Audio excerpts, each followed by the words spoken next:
Welcome to Business Innovators Radio, featuring industry influencers and trendsetters sharing proven strategies to help you build a better life right now. Hello, I'm Kerry L. Watt and welcome to the show. So I was reading recently on the BBC that self-employment has risen rapidly over the last 2 decades, and apparently 15% of the working population here in the UK are actually self-employed. Now, according to the Office for National Statistics, the ONS, the number of self-employed workers has increased from just over 3 million in only 2001 right up till last year, 2017, when we're at nearly 5 million people.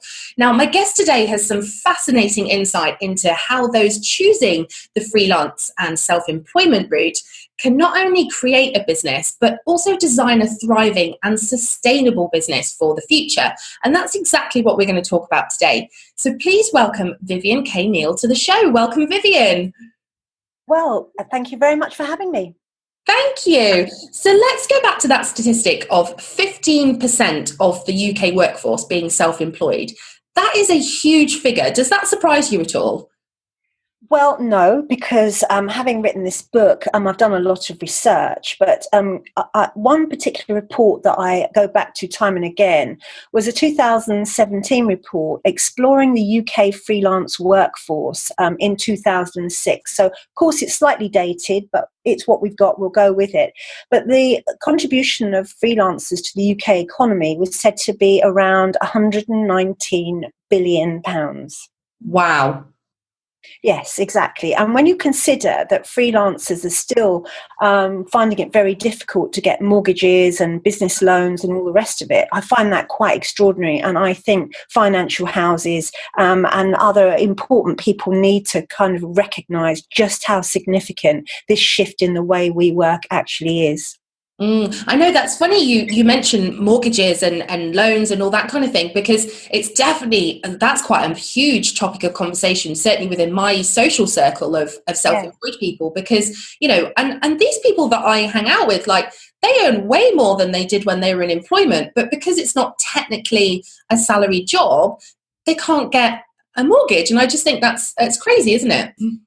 Well, also, if you had to find money quickly, who would you put your bet on? I'd put it on freelancers, because they understand at the beginning of every month, you know, oh, I've got this to bring in, I better get out and do it. Whereas I think, and I hope I'm not going to be critical here, but you can get a little complacent when you are a salary slave. And the expectation is, I know, year in, year out, this is what I'm going to earn. Well, even now, I still don't know exactly what's going to come in this particular month. And that really spurs me on. And I think it does for other people too. Yeah, I know. I personally quite like that. I think I'm a beast of like habit and routine and things, but I kind of like not knowing that. And like you say, like you can begin the start of the month and think, oh, okay, you know, things are all right. Maybe I can, you know, have a bit of a relax, or right, I need to earn this. I'm going to do X, Y, Z to make it happen. Whereas if you're in a job, you're just kind of, unless you go and get a second job, there's no way to increase that income and that future, is there? And also, you know, certainly back in the day, however hard I worked, I never got paid any more. And it's really interesting to see the guy from the TSB who's just been given £1 million payoff and an X 100,000 as a bonus, even though he oversaw the most disastrous IT infrastructure update ever. Wow. Unbelievable. And when you work with people that are working in local government and things like that, they take forever to get back to you. I haven't got time to deal with this. You'll have to wait 2 weeks. Well, if I dealt with my clients like that, I wouldn't have any. And I get frustrated. There you go. That's my gripe for the day. What would you say is, in your opinions, the biggest misconception or myth that people have about going self-employed? I think there's a lot of fear. I think that in the past, the only people we imagined would be self-employed were kind of builders and plumbers and that kind of type of work. So therefore, if you were working in something different, you'd think there wasn't an opportunity for you. But of course, I think that the rise of the internet, that sounds so old-fashioned saying that. I know. But, isn't it? Like there's so many of us that work online, and we can work with people all around the world, and we couldn't do that, years and years ago. Exactly. And, I always remember writing in my journal, if only I could earn my living through my creativity. And it kept coming up again and again and again. And everyone was saying to me, oh, you have so many ideas. Oh, wow, you're so creative. If we need something, you're the person to ask. And I kept thinking, there must be a way to make money from this. But, I too was really afraid. And it was only through kind of dire situation that I ended up, leaping and hoped that the net would appear. But I think there's a lot of fear.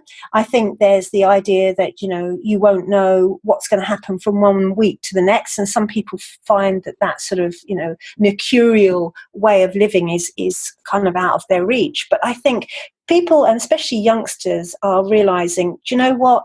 I've got the skills. I've got the platform. I can do this. And I think that's where it's all changing. But interestingly, the average age of freelance is 47. Well, was in 2016. Really? Yeah, and that is quite a shock, really. There's a diverse group. I mean, everything from writers, artists and musicians to actually science and engineering and IT technicians, sports and fitness professionals and protective service professionals. So you've got a whole range of people. And then you've got all the consultants and so on and so forth. So regardless what you do, I think there's a freelance opportunity there for you if only you're prepared to think about it. And I guess the love of, your passion about this topic is perhaps what led you to create the book that you've written, the Create, Work and Earn. And I wondered, if you could share with listeners what was the driving force behind creating that? Well, I think that because I've been at this since 2011 and have seen tremendous growth, I don't mean just in myself, but I mean in general in freelancing, that I felt, okay, well, let's put all my experience together and put together the kind of book I wish there'd been when I'd started. So, this book looks at the freelance economy.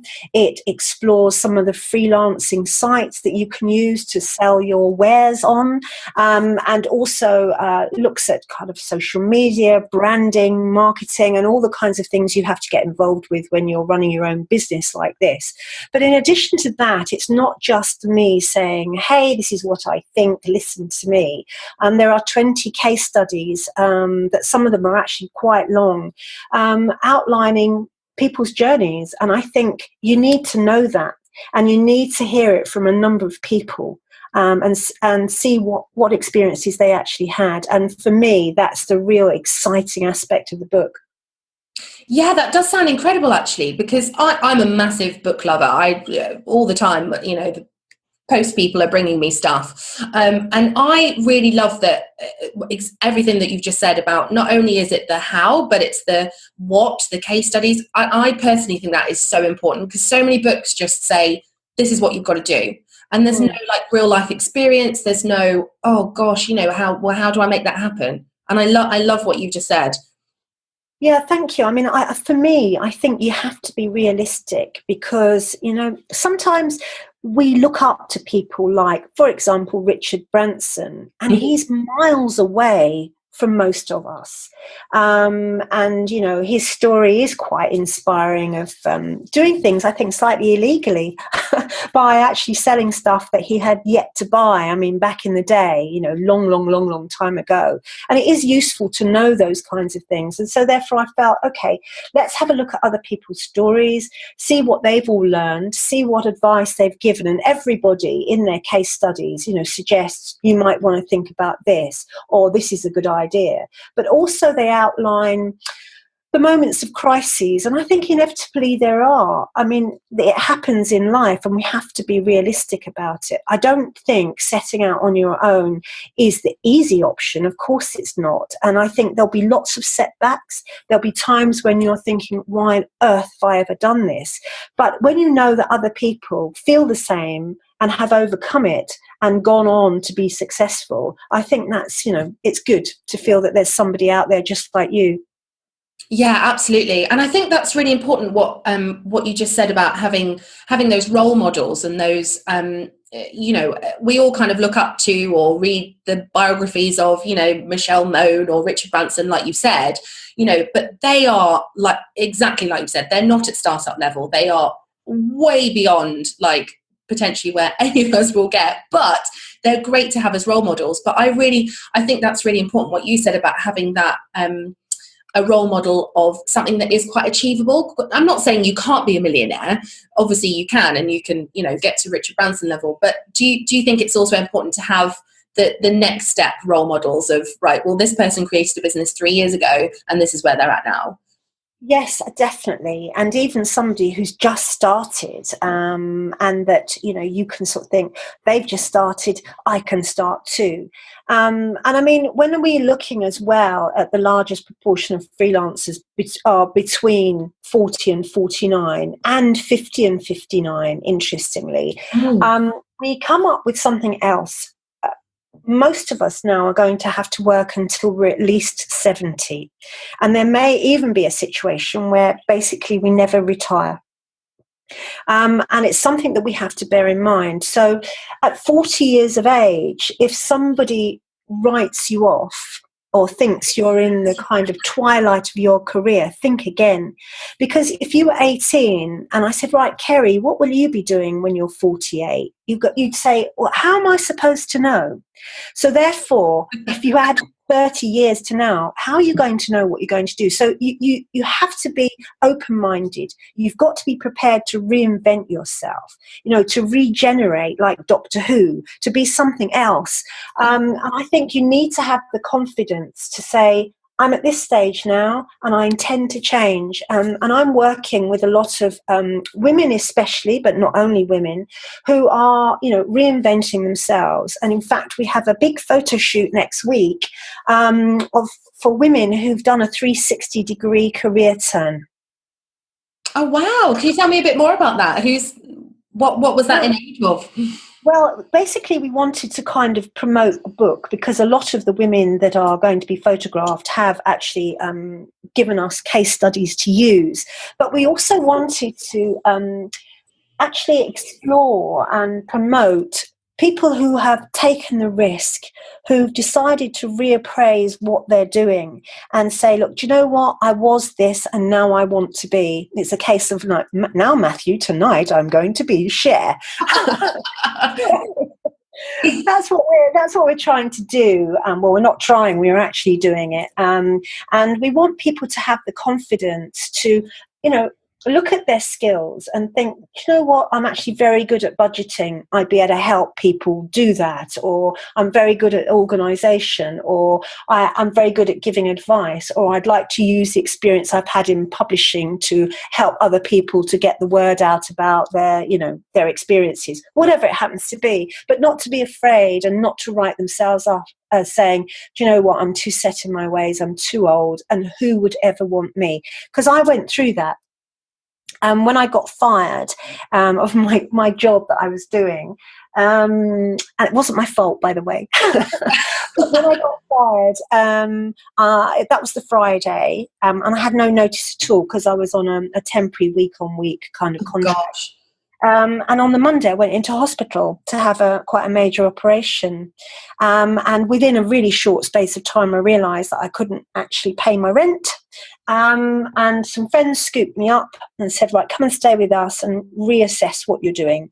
Another friend said, why don't you sell your writing skills on a freelance platform? And I remember sitting in the pub opposite her saying, who would ever want to buy anything from me? And she said to me, well, if you don't try, you'll never know. I love that. That's good. That's a good group of friends. Yes, exactly. So I did it, and within a short space of time, literally hours, I'd sold my first piece of work, and I have to tell you, it was for £6, but it was the best £6. Yeah, exactly. And it was only because it was incredibly cheap. But then I had to develop a portfolio. But saying that, if I hadn't have tried it, if I talked myself out of it, I don't know what I would have done. So therefore, you need to sort of say to yourself, I'm going to give this a go, and not automatically say, oh, who's going to ever want anything from me? Yeah, because I've read a few biographies of, the super successful people, and they still feel like that. Like that kind of always sticks with us at every level we get to when we're trying to up level. There's always that feeling of like imposter syndrome, or like who on earth am I to sell this? Or, I didn't really have to work that hard for that. So should I really be paid for it? All those kind of things come up, don't they? Yeah, exactly. And,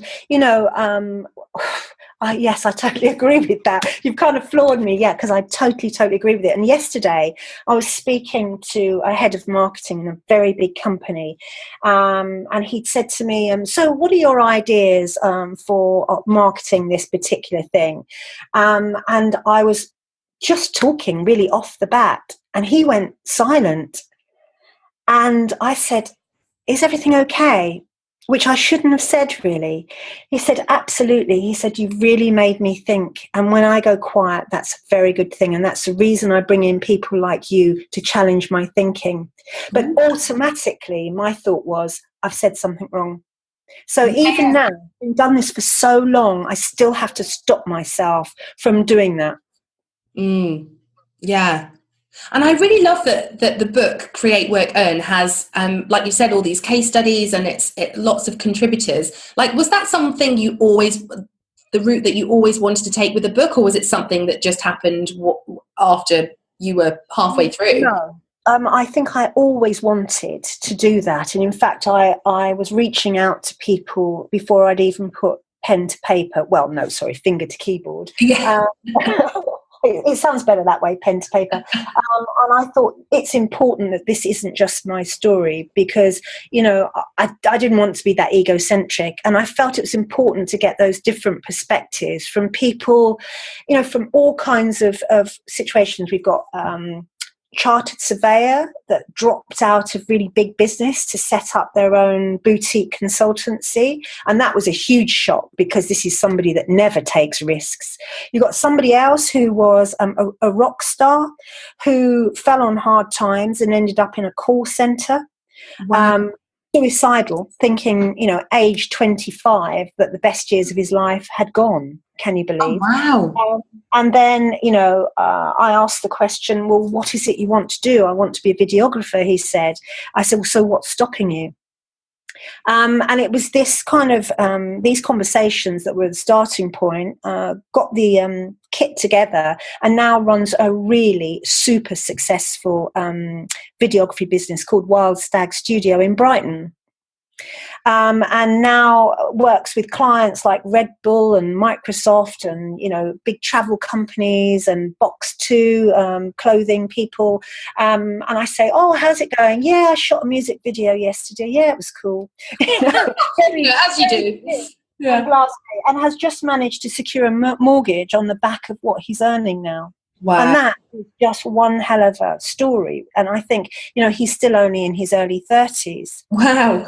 It's literally from, zero to hero.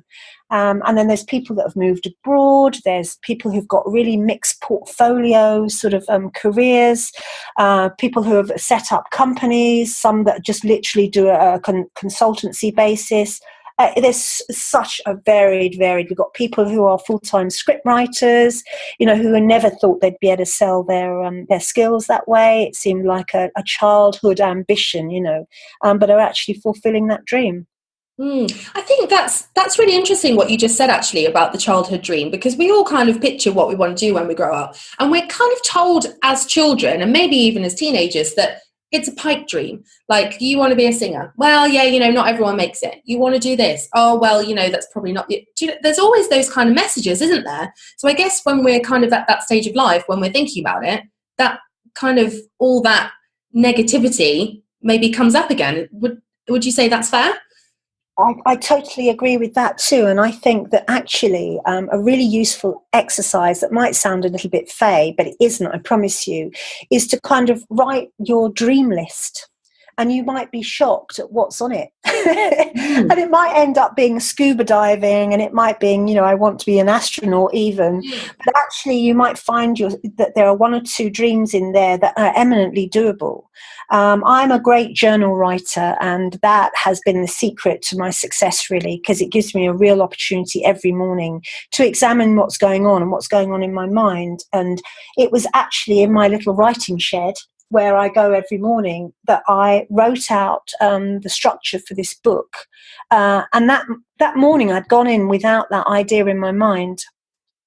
And I thought, right, we really do need something to underscore that kind of thought leader, thought influencer role that I need for this new creative community.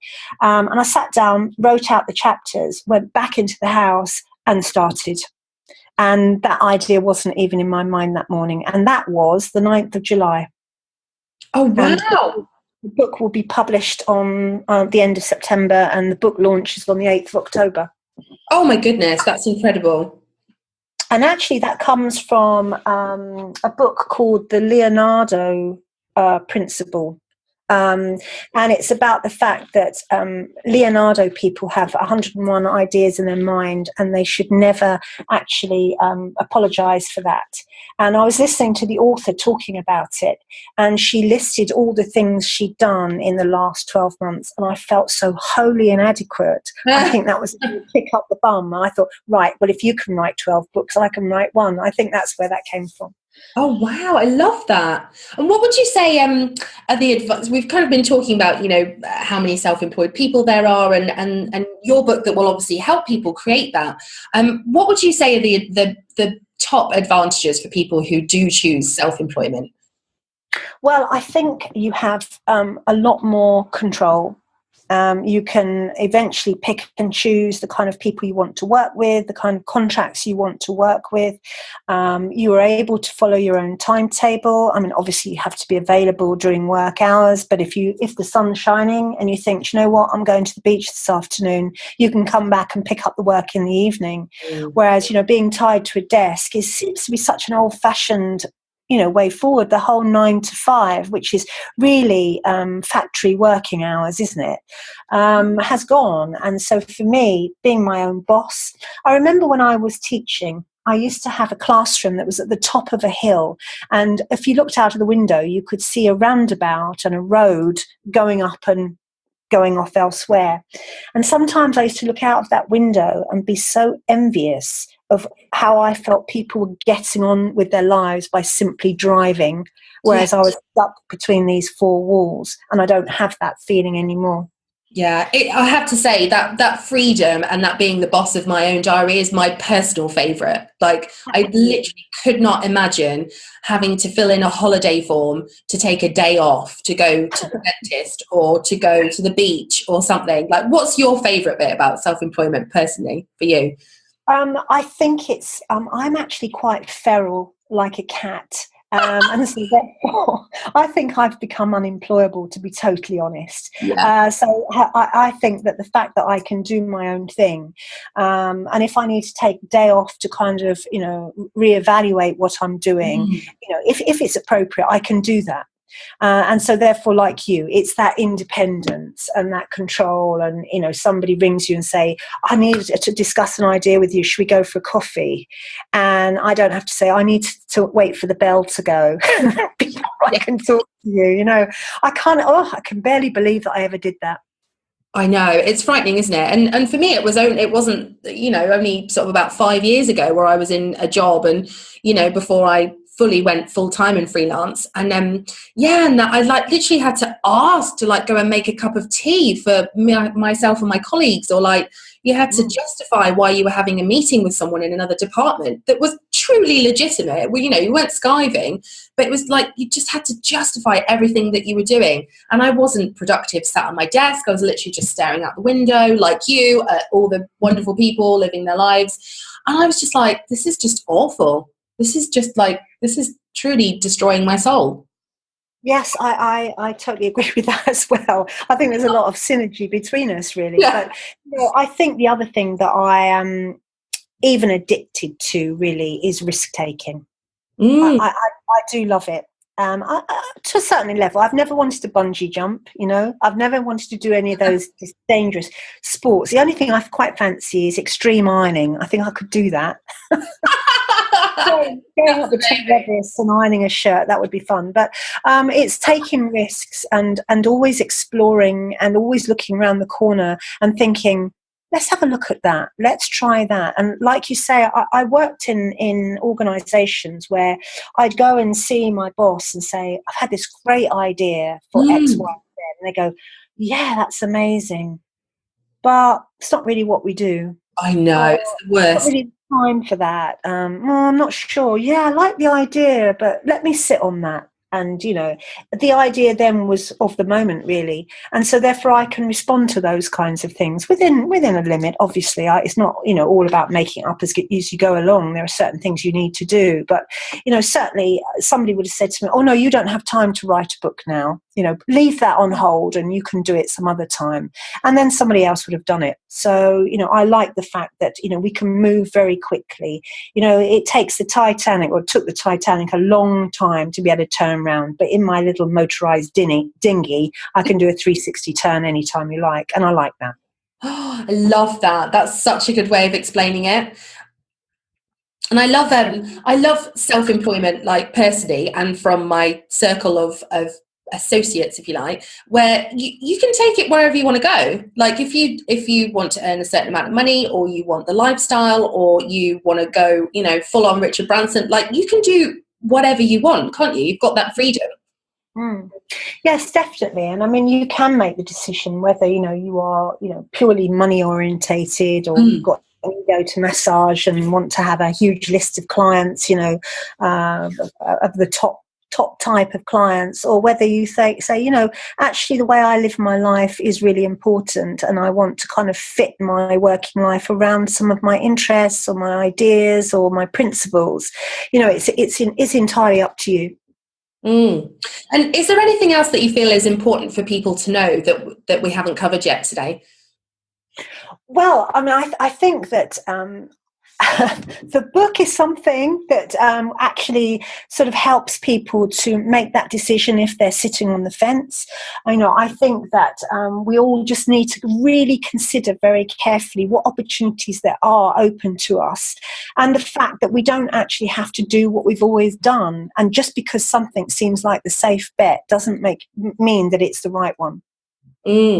Well, thank you so much for sharing this and for being here today. It's been so interesting chatting with you today. And how can someone that wants to find out more hear about Vivienne K Neale and how you can help?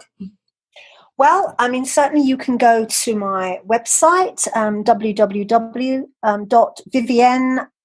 Vivienne, K Neale, Neale.com. Very long, I know. And then there's a contact form on there. Also, you can buy the book on the website. And I'm around on Twitter at Suppose I Am, which is my handle, which was supposed to be highly ironic, back in 2009. Suppose I'm on Twitter, but I haven't got the heart to get rid of it now. But at least it has my name underneath it. So yes, I'm around on all social media platforms. You can find me from Pinterest to Instagram, Facebook to Twitter. So I'm around, available, and happy to give any advice that anyone needs. Perfect. And the book Create, Work, Earn is available for pre-order now. Is that right? Correct. If you go onto the books page on the website, and just there's a little drop-down menu that says creativity, and there's an opportunity to buy online, and there's a discount if you pre-order, and that will get to you by the end of September. Amazing. Now, I've been lucky enough to have sort of a little bit of a sneak peek into the world of the book. So I am definitely going to be pre-ordering my copy, and I definitely recommend that people check it out and definitely go to your website as well, Vivienne. Thank you very much indeed. Well, thank you very much for the opportunity, and it's been really fantastic to speak with you, and we've got so much in common, it seems. I know, we're both feral cats. Absolutely. So don't pee on my patch, do you mind? Thank you so much, Vivienne. It's been an absolute pleasure. All right, have a good day. Thank you. Bye. Bye for now.